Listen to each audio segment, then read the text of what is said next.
Orang mau ngaji, sekarang spesialisasi. Bapak punya istri, istri bapak mengandung. Tiba-tiba di tengah jalan mau melahirkan. Bapak terburu-buru, ada tertulis dokter. Langsung masuk mampir. Pak dokter, tolong buka, istri saya mau melahirkan. Gitu dokter buka pintu, mohon maaf pak, saya dokter hewan. Kira-kira bapak mau nggak ngasihkan istri ke dokter hewan? Sekarang saya tanya, mana yang lebih hebat? Dokter manusia atau dokter hewan? Lebih hebat dokter hewan. Karena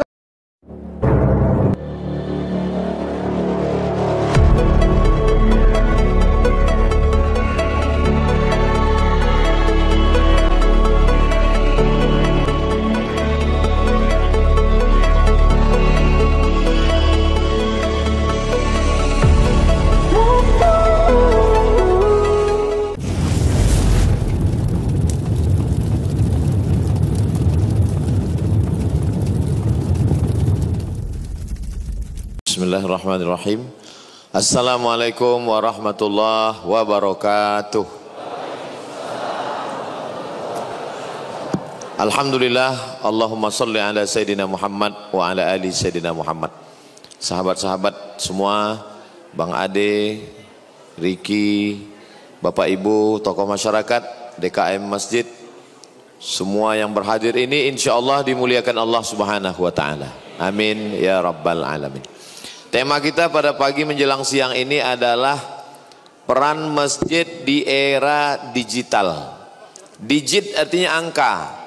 Karena ada satu alat yang bisa menyimpan, setelah menyimpan kemudian diedit, setelah itu kemudian diupload yang menghasilkan digit angka 0, 1, maka disebut dengan digital. Jadi apa bedanya masjid zaman dulu dengan zaman sekarang? Sama, hanya saja ada beberapa hal yang perlu kita perhatikan. Yang pertama, kalau dulu orang datang ke masjid untuk mendengarkan tausiah. Sekarang orang datang ke masjid mau ngerekam, dia punya channel.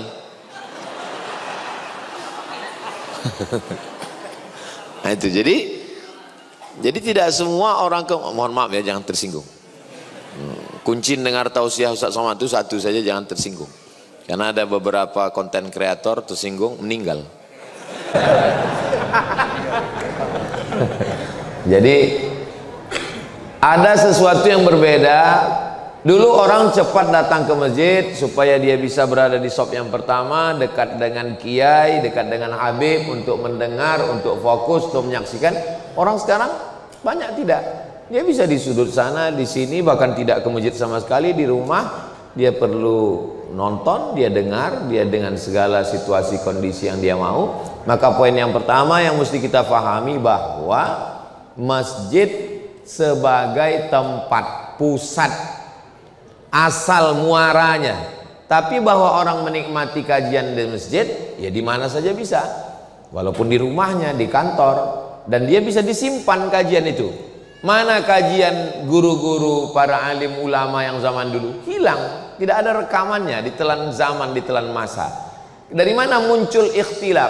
Mazhab Syafi'i mengatakan Nabi itu baca bismillah jahar, bismillahirrahmanirrahim. Mazhab Hanafi dengan Hambali mengatakan bismillahnya sir, bismillahirrahmanirrahim. Alhamdulillahirabbil alamin. Mazhab Maliki mengatakan nggak ada basmalah sama sekali. Alhamdulillahirabbil alamin, arrahmanir rahim. Kenapa muncul ikhtilaf itu? Karena nggak ada rekaman. Dari mana munculnya ikhtilaf bunyi bacaan? Karena tidak ada rekaman.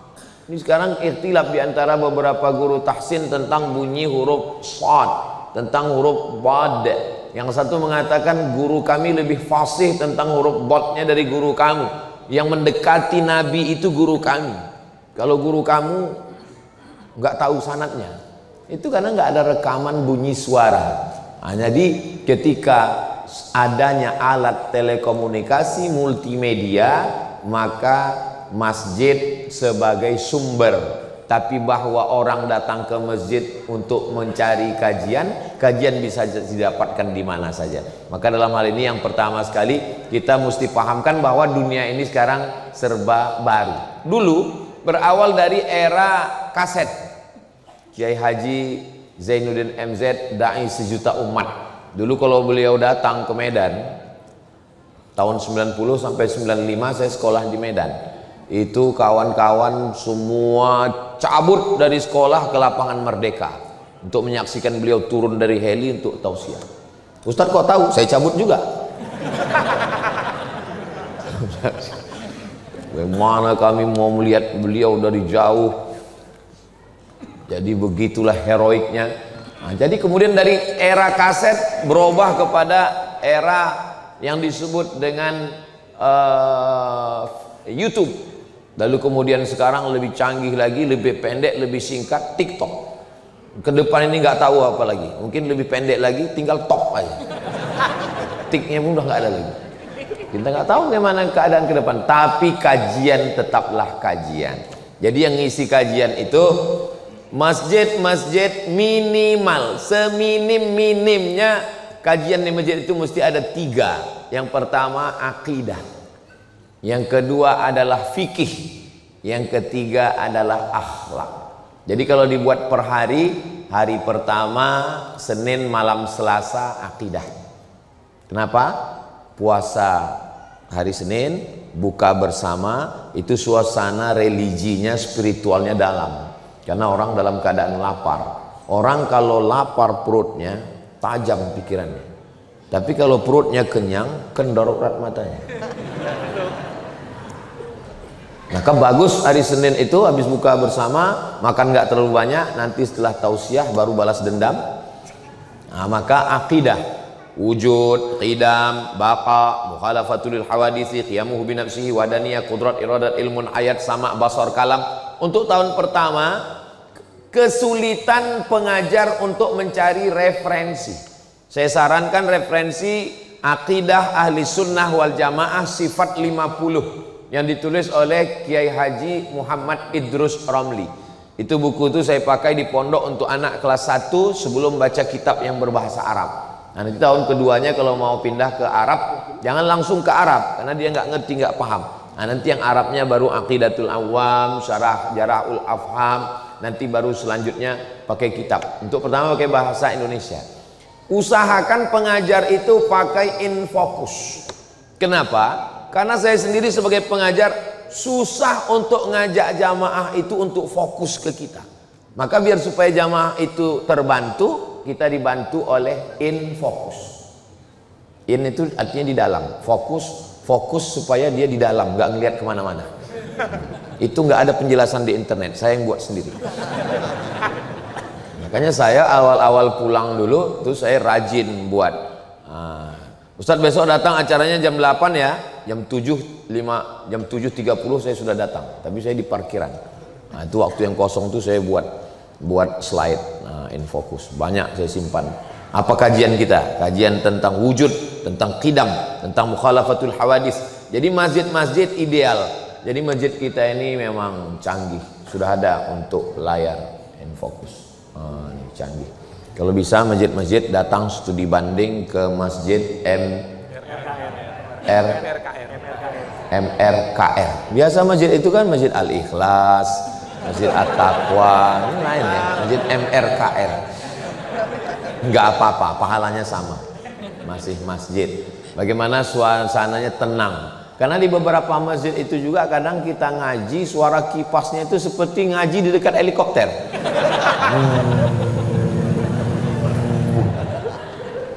Kalau gini kan tenang dia, sejuk. Kadang juga kita sibuk ngaji, jamaah tuh berkipas saja. Saya, mungkin bapak kan, ibu kan nggak merasakan perasaan saya. Gimana perasaan saya ketika terganggu melihat orang berkipas? Ngelihat dia yang berkipas, kita yang kepanasan. Nah, itu. Jadi bagaimana seorang dai menyiapkan bahannya, fasilitas disiapkan masjid. Kalau saya dulu tausiah dari masjid ke masjid, kampung ke kampung sampai ke pedalaman, memang sound saya bawa. Saya beli sound kecil karena pernah satu pengalaman dari Pekanbaru bawa mobil 5 jam. Nama kotanya nggak usah disebut, nanti yang punya kota tersinggung. Sampai di tempat itu mati lampu, Panitia coba cari di sel ke belakang, ada Pak Ustadz, cuman udah nggak dihidupkan 3 tahun. Akhirnya gimana mau tausiah? Saya bilang, iyalah karena udah nggak ada, kita baca doa selamat aja lah. Allahumma inna nas'aluka salamatan fid din wa afiatan fil jasad wa ziyadatan fil ilmi. Selesai. Belajar dari situ, saya siapkan, saya bawa. Kemudian saya pergi ke Malaysia, saya cari infokus yang paling kecil. Saya tanya, pergi ke mall cari, ada infokus yang paling kecil. Sekecil apa Pak? Sebesar biji zarrah. Kecil. Saya punya infokus kecil. Nah, jadi kalau saya ngajar di kampus atau saya ngajar di masjid, tinggal colok. Jamaah ini dia mesti ingin tahu kapan penderitaan ini berakhir. Tidak semua orang menikmati kajian. Banyak juga orang menganggap pengajian ini adalah pelengkap penderitaan. Di kantor dia ditekan atasan, di jalan kena razia, di rumah ditekan istri. Saya nggak berani ngomong gini karena nggak ada perempuan. Ada? Ibu-ibu, sehat-sehat Bu ya. Sampai di masjid lagi ustadz ini. Makanya kalau ciri jamaah yang menderita dengar kajian itu bisa dilihat dari sering garuk kepala. Kelihatan dari wajahnya. Mulai kalau dia dekat dengan kawan akrab mulai nyenggol-nyenggol bahu. Pulang kita. Pulang pun parkir payah sekarang. Terjebak juga kita di luar. Ya tapi enggak, paling enggak kan saya bisa ngerokok-ngerokok di luar. Ayo. Nah, jadi bagaimana supaya kita ready, siap segala kemungkinan apapun yang terjadi. Mic siap, kemudian infokus siap. Cuman masalahnya kalau mati lampu infokus nggak menyala. Nah, jadi yang sekarang dikatakan orang menyala, bang apa kau menyala? Mati lampu kok. Nah, dulu itu hanya remaja masjid. Kalau di masjid ada remaja masjid. Ngapain remaja masjid? Remaja masjid biasanya buat jadi panitia Maulid Nabi, Isra Mi'raj, Nuzul Quran, 1 Muharram.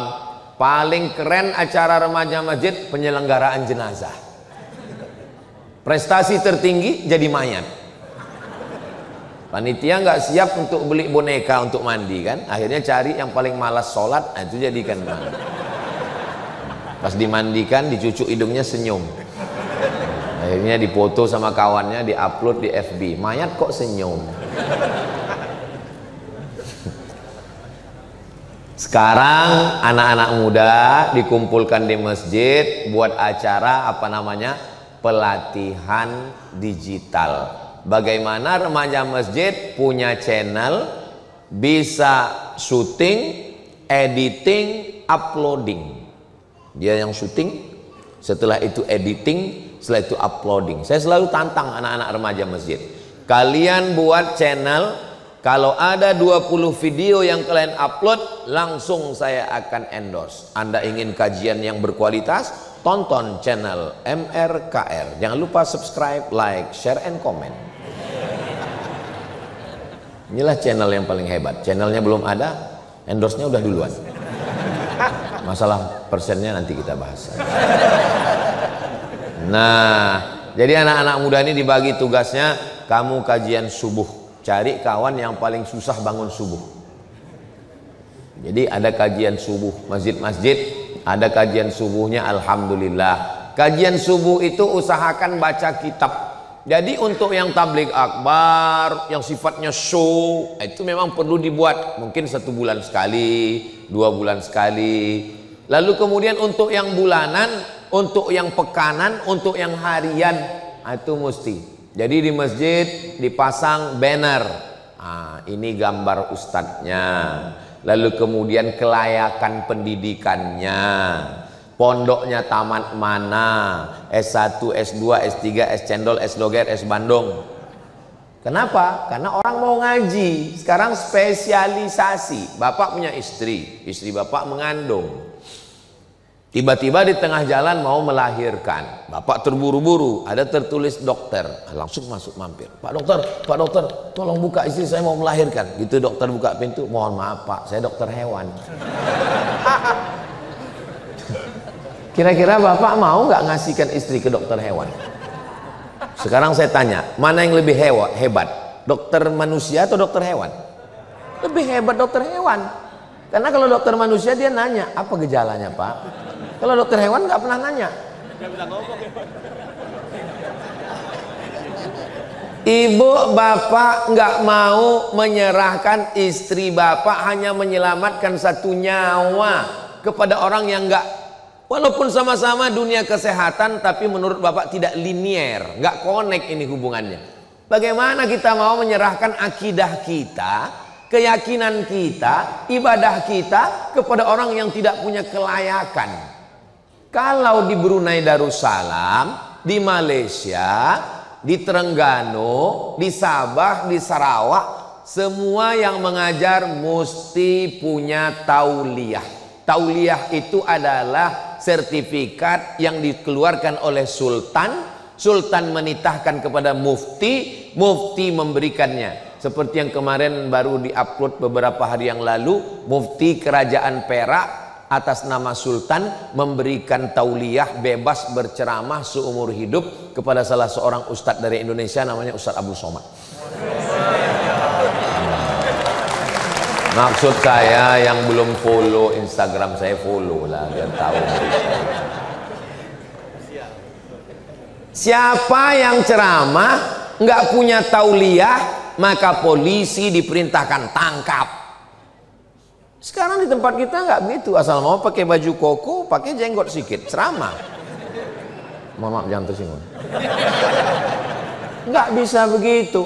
Makanya kemarin waktu Komisi 8 WA saya, Ustadz Somad, kami sedang bersama dengan Kemenak ini sidang, apa kira-kira masukan dari Ustadz? Masukan dari saya, buat penceramah pakai SIM. Sama seperti SIM supir, driver, ada yang ban 2, ban 4, ban 6, ban 8. SIM A boleh ceramah, boleh solawat, boleh tanya jawab. SIM B ceramah saja, jangan tanya jawab. Jadi kalau dia ditanya jamaah, Ustadz apa hukum ini? Maaf saya SIM B. Yang SIM C itu hanya maulid solawat saja. Sallallahu ala Muhammad marhaba, sallallahu alaihi wasallam marhaba. Datang protokol, berikut ini mari kita dengarkan tausiah. Maaf SIM C. Karena kalau orang salah ngomong, salah bicara, itu yang menderita jamaahnya. Ustadz ngomong begitu mentang-mentang Ustadz SIM C, saya belum punya SIM. Karena memang di negara kita bebas, siapapun mau ngomong silakan.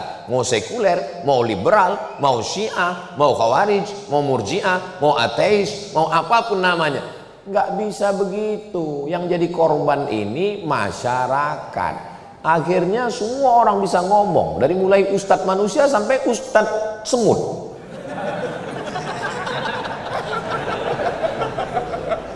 Mau dibawa kemana hubungan kita? Nah, tidak lagi bisa komunikasi yang eksklusif. Komunikasi kita inklusif, terbuka untuk semua orang. Kalau zaman dulu bisa. Jamaah sekalian, ini pembicaraan kita di masjid ini hanya untuk kita aja ya, jangan sampai bocor kemana-mana ya. Kalau zaman sekarang nggak bisa, saya katakan, jangan sampai keluar video nih, jangan sampai selesai acara nih, lebih dulu jamaah punya rekamannya daripada saya.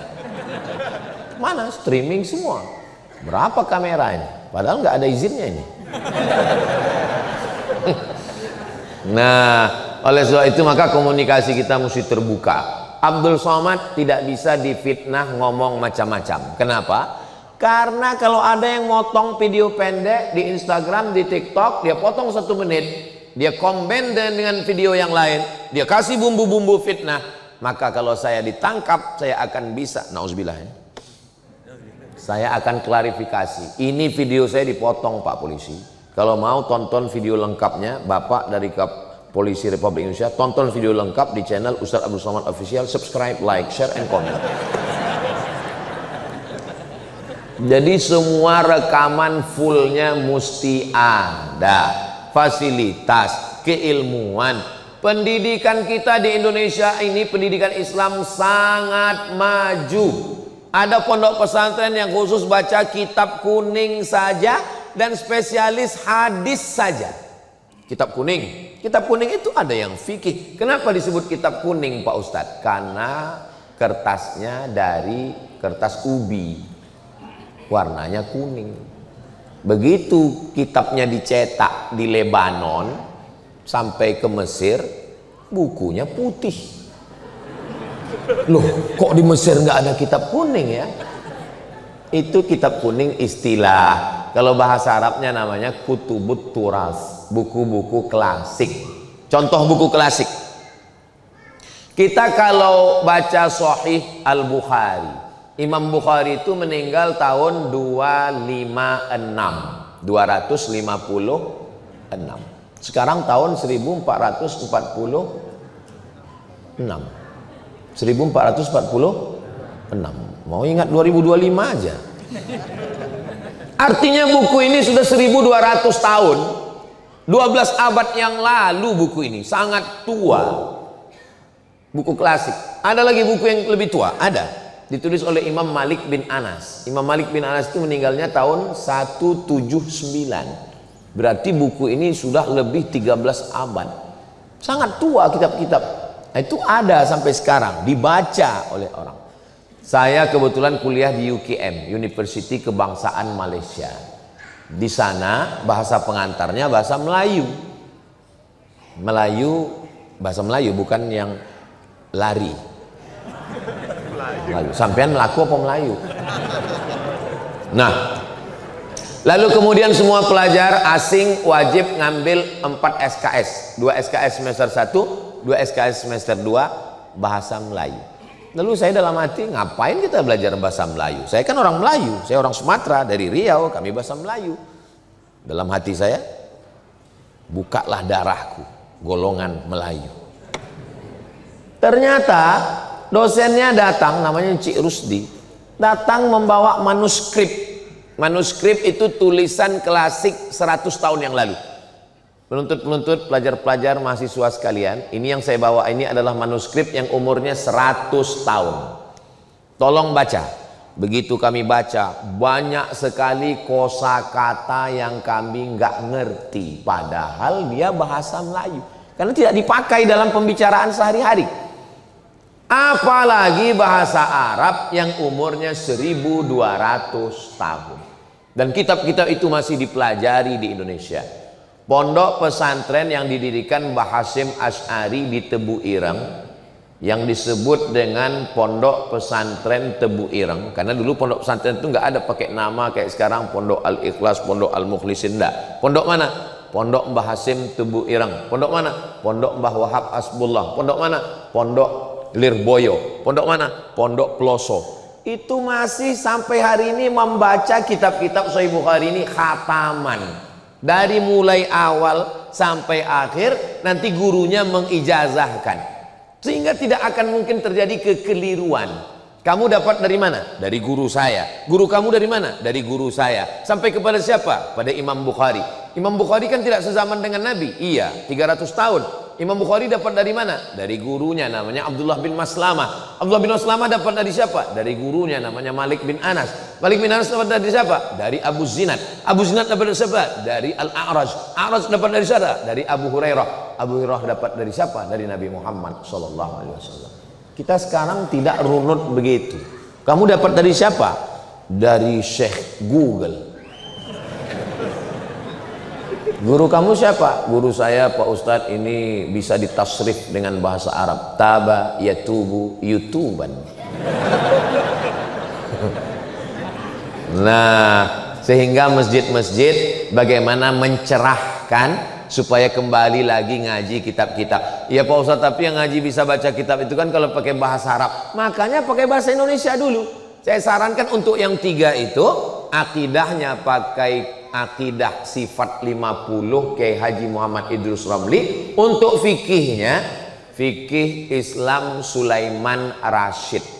Beliau ini alumni Al-Azhar Mesir tahun 1935. Kita merdeka 1945. Beliau 10 tahun sebelum Indonesia merdeka sudah tamat dari Al-Azhar Mesir.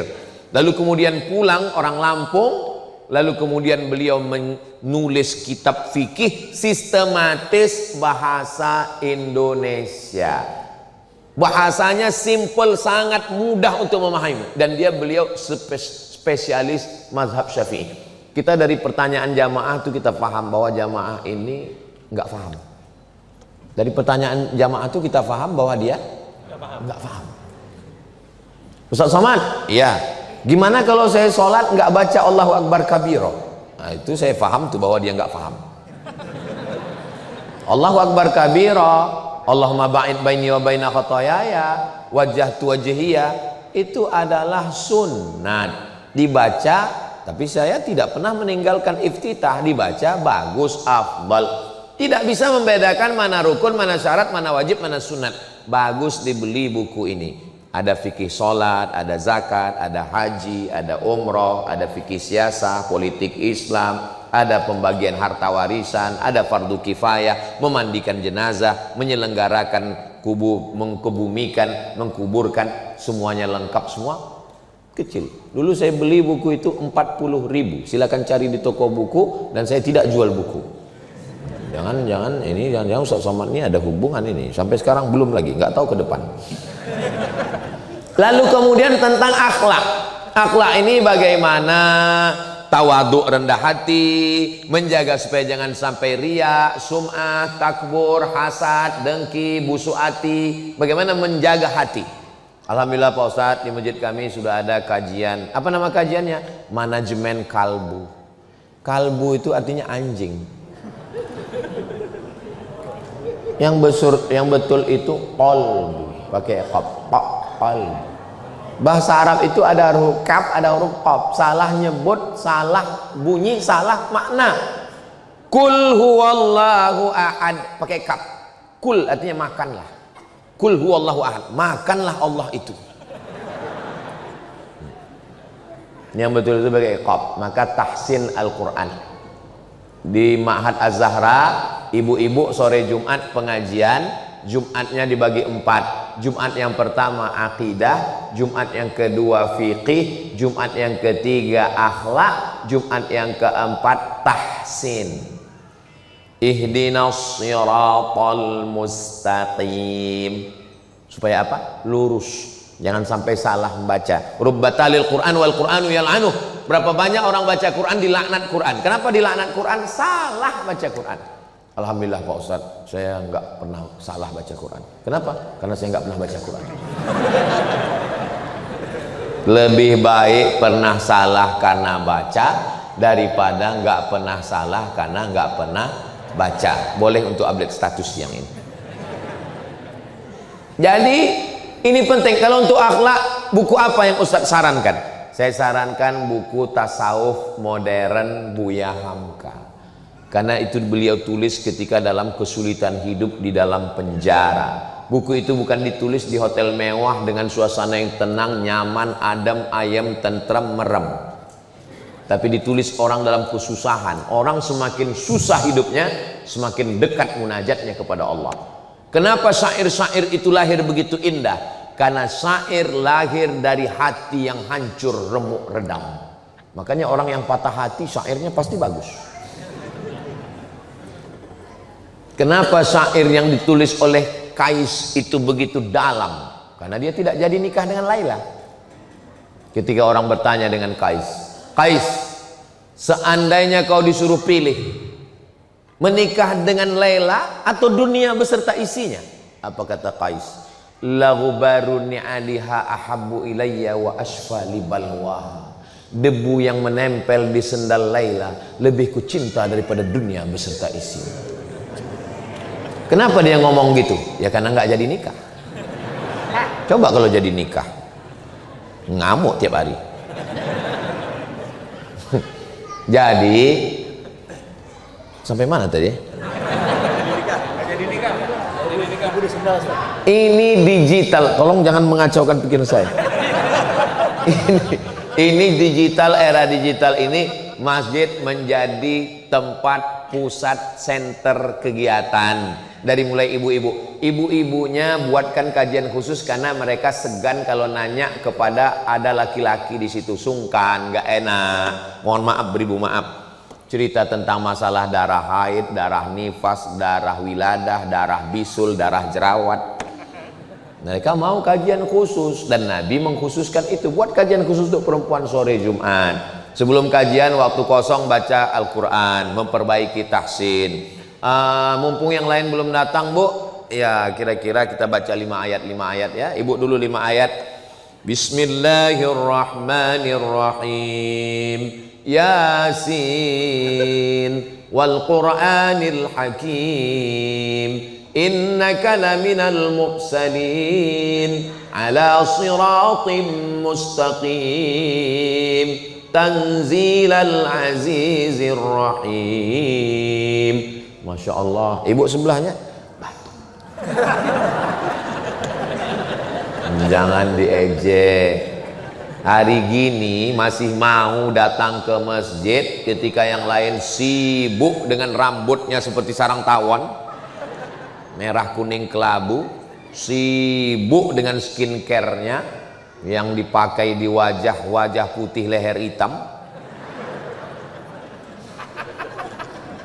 Yang dibayangkan, mau dia datang ke masjid sudah alhamdulillah. Selesai baca ayat-ayat, jamaah belum datang juga diajak dia untuk berzikir. Ya Rahman, Ya Rahim, Ya Malik, Ya Qudus, Ya Salam, Ya Mu'min, Ya Muhaimin, Ya Aziz.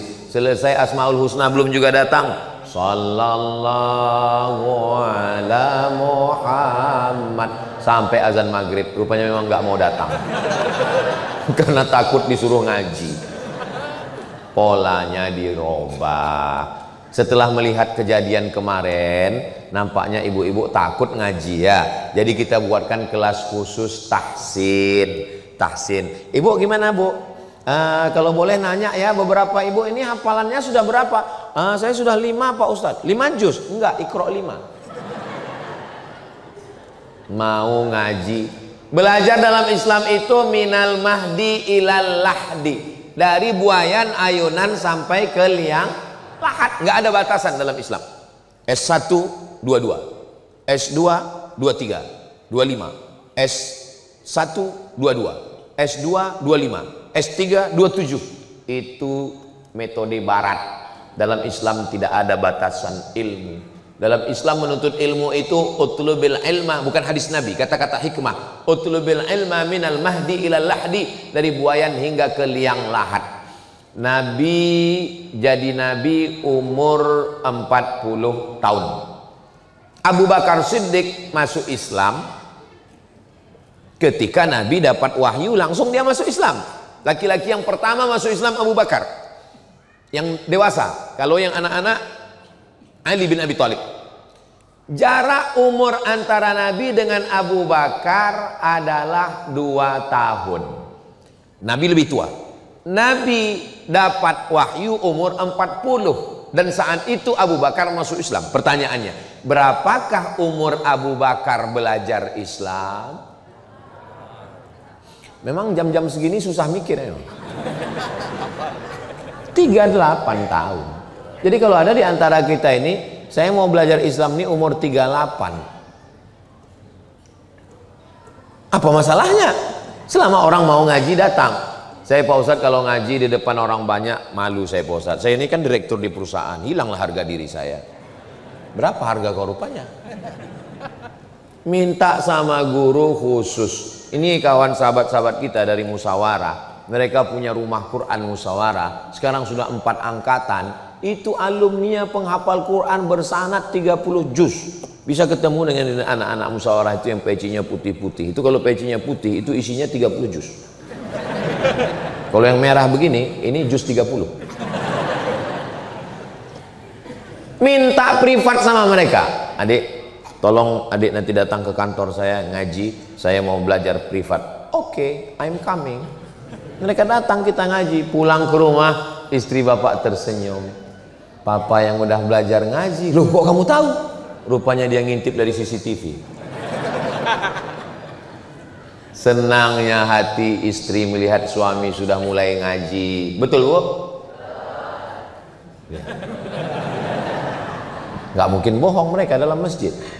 Nah, oleh sebab itu maka tidak ada istilah malu untuk belajar. Maka 4 dasar utama ini, akidahnya mesti benar, ibadahnya mesti benar, berakhlakul karimah, dan tahsin Qur'annya bagus, ada flyer, banner, balihonya, di-share untuk di grup-grup. Siapa yang bekerja ini? Tim media remaja masjid. Jadi remaja masjid itu diberdayakan. Saya minta kepada sahabat-sahabat dari musyawarah, buatkan pelatihan tim digital multimedia untuk remaja-remaja masjid. Kira-kira bisa? Insya Allah bisa. Insya Allah kata mereka. Mereka ini kalau insya Allah jadi. Beda sama yang lain. Kalau insya Allah tuh artinya nggak mau tuh. Kalau mereka buat, dulu tuh saya tanya, bisa kita buat rumah Quran? Bisa, Ustaz. Bisa kita bagi beras? Bisa, Ustaz. Ini bisa R-Ekingnya dilelang? Nanti, Ustaz.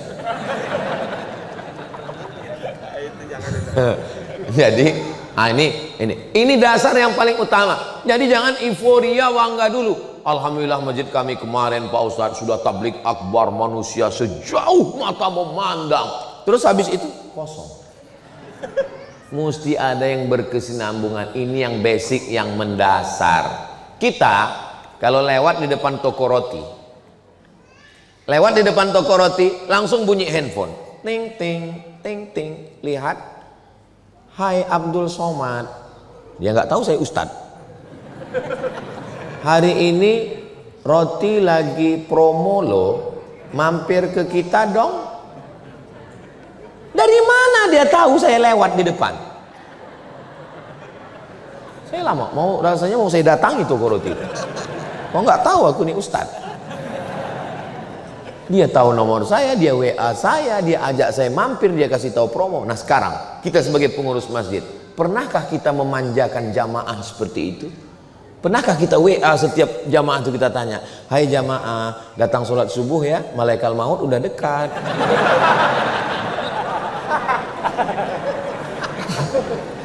Kenapa kita tidak menyapa jamaah?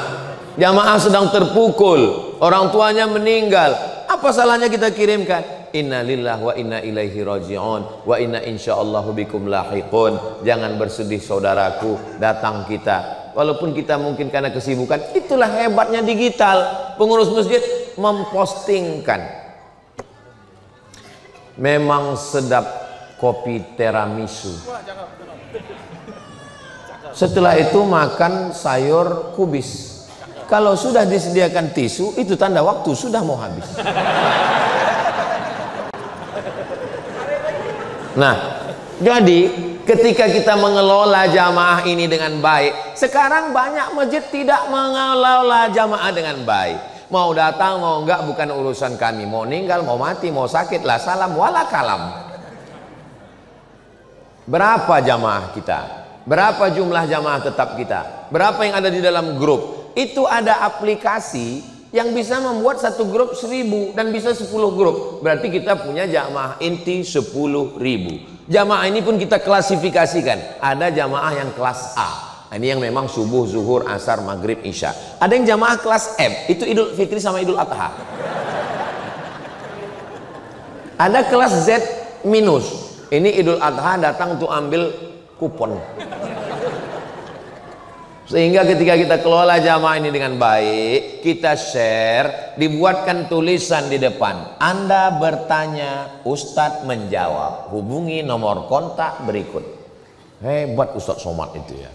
Kami lihat di videonya, semua pertanyaan itu dia jawab. Ya iya, karena pertanyaan itu ditulis di kertas. Yang saya nggak tahu, cepat saya buang.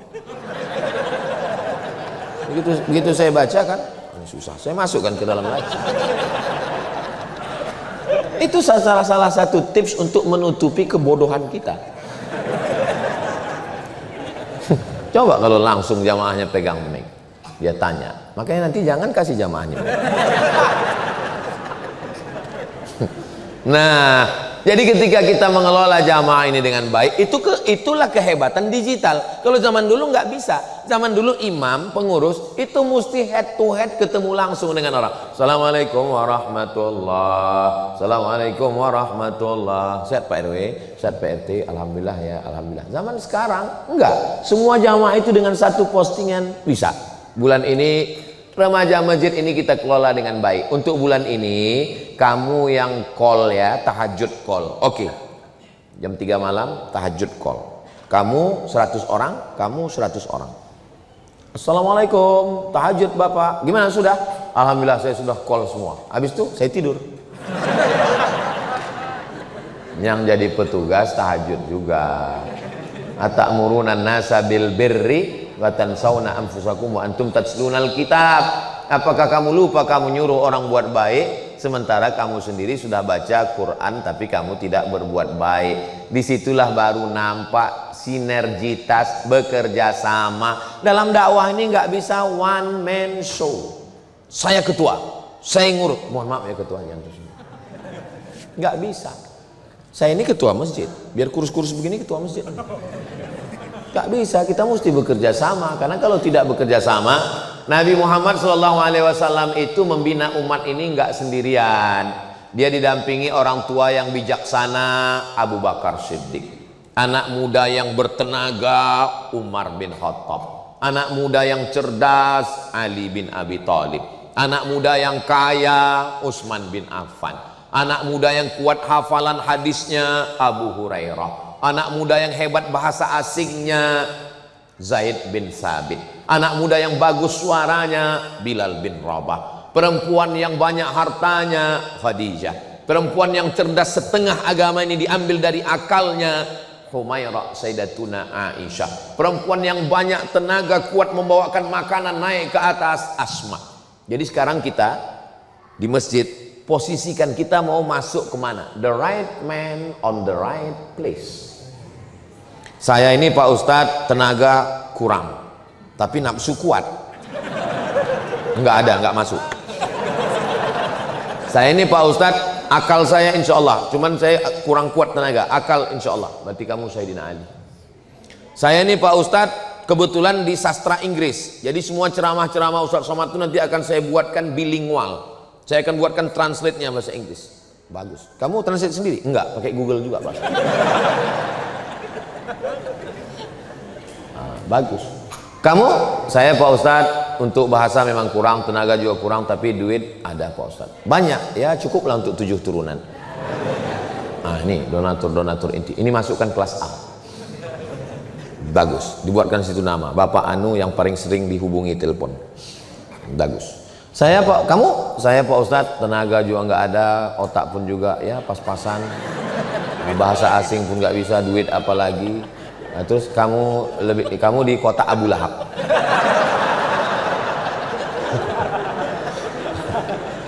Nah, jadi kita bagi-bagi tugas, nggak bisa kita mengelola ini dengan sendiri.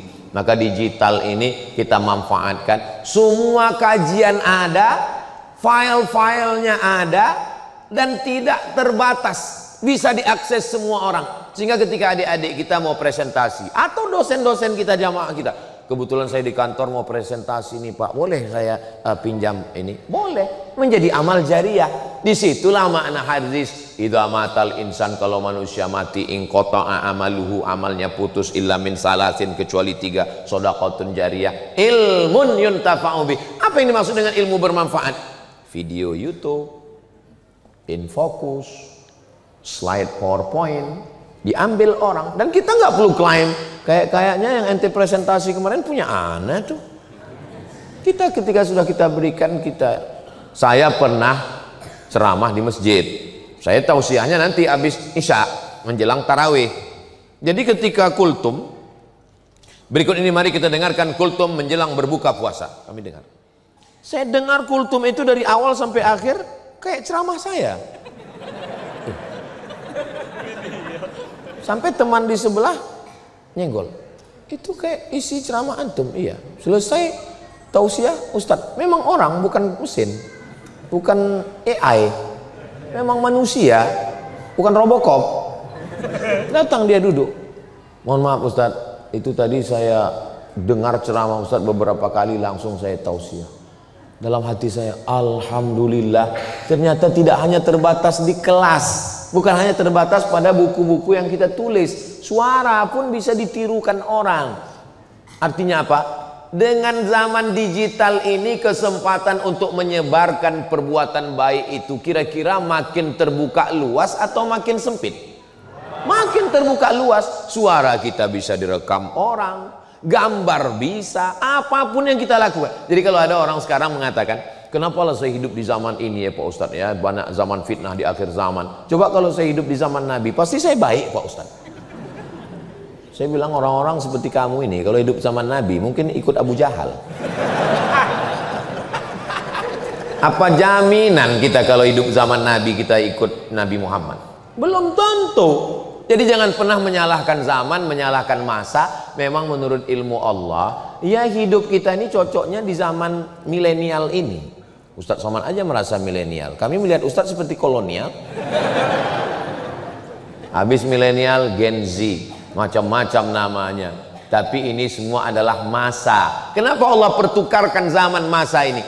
Wa tilkal ayyamu nudawiluha bainan nas. Demikianlah zaman masa itu kami pertukarkan, kami pergantian untuk apa? Liya'lamallahu alladzina amanu, untuk melihat siapa yang bisa mempertahankan imannya, wa yattakhidha minkum syuhada, untuk melihat siapa di antara kita yang syuhada, matinya sebagai syahid, iskariman hidup mulia, au mut syahidan, atau matinya mati syahid.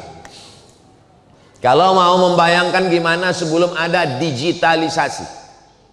Allahu Akbar. Apa kata makmum di belakang? Mubaligh namanya. Mubaligh menyampaikan suara. Allahu Akbar. Mubalighnya itu sampai 10 ke belakang. Allahu Akbar. Terus sampai ke belakang. Kenapa? Karena masjidnya panjang, suaranya nggak nyampai. Sekarang di masjid kita nggak ada lagi tuh mubaligh. Kenapa? Karena sudah ada sound system. Mikrofon, suaranya menggelegar. Kalau Bapak Ibu nanti pergi ke Medan, Sumatera Utara, sholat di Masjid Raya Al-Masun, Masjid Sultan Delhi, itu hari Jumat muazzinnya 7 orang. Kenapa sampai 7 orang? Karena suara mau kuat. Allahu Akbar, Allahu Akbar. Subuh, kenapa menaranya tinggi? Karena muazzin naik ke atas mengumandangkan azan. Zaman sekarang nggak ada lagi suara tarhim, assalatu wassalamu alaik, jam 2, jam 3 malam suara tarhim, takbir. Begitu kita masuk ke dalam masjid, orang sudah nggak ada, flash disk. Makanya banyak nanti flash disk masuk surga, orangnya masuk neraka. Nauzubillah. Jadi zaman digital itu ada positif, ada negatifnya. Dulu saya kalau mau belajar bahasa Arab, nunggu jamaah haji pulang bawa koran bungkus korma. Orang semua minta korma, minta air zam-zam. Saya nanya, mana bungkus kormanya? Untuk belajar nulis bahasa Arab. Sekarang koran yang keluar hari ini di Kairo, kita lebih dulu baca daripada orang Kairo. Kenapa? Karena Kairo jam 6 pagi, kita sudah jam 9. Kita lebih dulu daripada Kairo. Kita lebih dulu baca koran Mesir daripada orang Mesir. Dulu kalau mau dengar suara khutbah, latihan maharatus sima'ah, listening. Bagaimana mendengar orang Arab ngomong. Pertama-pertama latihan mendengar orang Arab ngomong, titip kaset pidato khutbah Masjidil Arab. Pulang jamaah haji didengarkan. Begitu dimasukkan ke tape recorder, seperti orang kumur-kumur. Shadaqallahul azim. Gimana caranya biar supaya syekh ini suaranya pelan? Alhamdulillah ada salah satu dosen UIN, pakar bahasa Arab, lulusan dari University Cairo University. Namanya Bapak Akrom Malibari almarhum. Dia ajari saya, Abdul Somad, kamu mau supaya suara di tape recorder ini yang cepatnya jadi pelan? Gimana caranya? Beli baterai yang udah mau habis. Masukkan ke Walkman, waktu masih Walkman, masukkan. Betul, begitu dipasang pelan. Assalamualaikum warahmatullahi. Padahal sebelumnya cepat sekali. Assalamualaikum warahmatullahi wabarakatuh. Fi hadhihi al-munasabati as-sa'idati natakallam an al-qadaya al-falastiniyah. Inna 'amaliyat as-salam fi syarq al-awsat lan tatahaqqaq illa bi inshihab al-israiliyyin min al-ardh al-muqaddasah. Enggak jelas kita mendengarnya. Sekarang khutbah Idul Fitri, Idul Adha, khutbah Jumat di Masjid Nabawi, Masjidil Haram live. Jadi kalau ada orang sekarang mengatakan susah sekali belajar bahasa Arab, apa? Kami dulu pontang-panting mau belajar bahasa Arab. Makanya banyak sekali anak-anak Indonesia ada itu yang channel khusus YouTube, bisa bahasa Rusia, bisa bahasa Prancis, bisa bahasa Inggris. Dari mana belajarnya? Dari YouTube.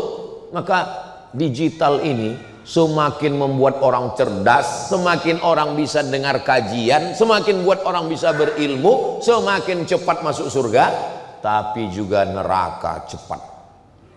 Maka kalau kita baik, kita cerdas, dan masjid itulah tempat berkumpulnya semua. Menyebarkan undangan zaman dulu mesti datang ke rumah-rumah. Assalamualaikum Bapak, besok hadiri. Saya masih ingat ketika saya SD, itu keliling kota mobil. Kaum muslimin dan muslimat, nanti malam datang ke lapangan di samping stasiun kereta api. Nanti malam akan ada Maulid Nabi Muhammad, yang membaca Quran adalah Abdul Somad. Waktu itu saya SD. Jadi saya ini dari SD udah viral. Kemarin saya pulang kampung, kata mereka, kau dulu Somad Maulid Nabi Isra Mi'raj, keliling mobil itu pengumuman bahwa nanti yang akan ngaji baca Quran adalah Abdul Somad. Dulu begitu. Zaman sekarang nggak perlu lagi. Zaman sekarang cukup dengan satu kali share Instagram, Telegram, miligram, kilogram, TikTok, semua. Tapi kalau tidak cerdas bersosial media, memang dia seperti bumerang, pisau bermata dua. Satu sisi mendatangkan manfaat, tapi mudaratnya juga luar biasa. Insya Allah kalau kita kelola dengan baik, ada kajian berkitab, bersilabus, terjadwal, terukur, ada bulanan, ada pekanan, ada tahunan, ada zikir menyambut malam tahun baru, ada Maulid Nabi, Isra Mi'raj, nuzul Quran, melepas jamaah haji. Momentum-momentum hari besar itu adalah stasiun-stasiun untuk kita saling bertemu. Ada stasiun kecil, subuh, zuhur, asar, maghrib, isya, sholat Jumat, tapi juga ada stasiun yang besar, kajian bulanan. Kita bisa tukar sirkulasi udaranya. Wah, saya nggak maulah ustadz yang berapi-api, saya mau ustadz yang slow. Gim, lembut, slow. Saya mau yang berapi-api, Ustadz Das'ad Latif.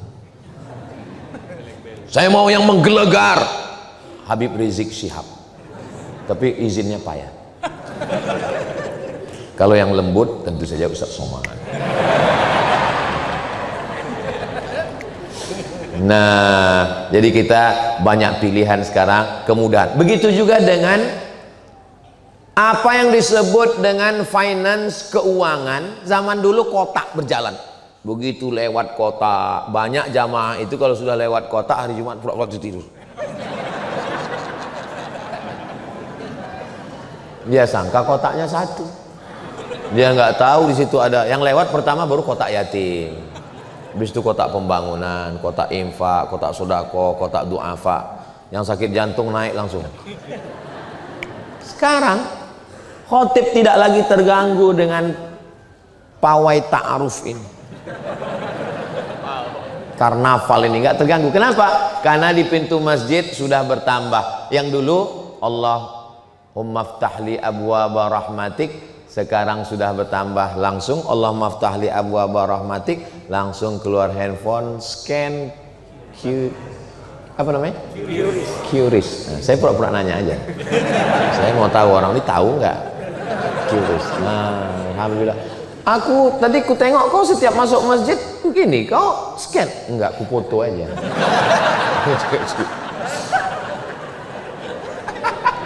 Jadi zaman ini zaman yang kalau kata orang ini zaman edan, zaman setan. Ibu-ibu yang sebaya-sebaya dengan saya, bapak-bapak yang kira-kira umur ya sekitar 27-28 lah. Sekarang kita mengajak berpikir. Zaman saya dulu Seingat saya, di kampung saya, di kota saya, nggak ada tuh yang namanya TK Quran, rumah tahfiz tuh nggak ada. Yang ada pondok pesantren tahfiz Quran tua dan memang mesti serius ngapal Quran di situ. Sekarang ada yang modern part time, ada yang full time, ada yang tempat store aja habis itu pulang, ada rumah Quran. Kira-kira dunia ini makin baik atau makin jahat? Tergantung berteman dengan siapa. Kalau ada yang bilang dunia ini makin jahat Pak Ustadz, iya kawan kau, circle kau nyiblorong, sundil bolong, mak lampir. Tapi kalau kawan-kawan kita adalah circle yang baik-baik, mau ngapal Quran mudah, mau belajar bahasa Arab mudah, mau baca kitab, dulu baca kitab itu 1 tahun, 2 tahun, 7 tahun. Sekarang hanya dengan 8 bulan melalui metode Al-Miftah, melalui metode Manhaji, melalui berbagai macam metode, guru-gurunya online. Tapi memang ada plus minus kekurangan. Kadang channel kurang bagus, kadang signal kurang, beberapa video rusak, hilang. Makanya memang mesti ada hal yang tidak ada yang sempurna, karena kesempurnaan hanya milik Allah Subhanahu wa Ta'ala. Tadi saya mulai jam 10.30, sekarang jam 11.27, kurang-kurang dikit biasa karena kita udah lama berteman. Dimanapun ngomong saya tetap 60 menit. Biasanya saya ngomong 60 menit itu kalau ada botol 600 ml. Jadi kalau gelas segini ini biasanya ya cukup kultum aja, kuliah 7 hari. Itu yang dapat saya sampaikan. Terima kasih segala perhatian, mohon maaf segala kesilapan. Jangan kemana-mana, kita lanjutkan setelah yang satu ini. Saya kembalikan ke Ade dan sahabat-sahabat musyawarah. Assalamualaikum. Saya tutup dengan pantun penutup, menangkap puyuh di Bukit Selasih. Thank you dan terima kasih. Assalamualaikum warahmatullahi wabarakatuh.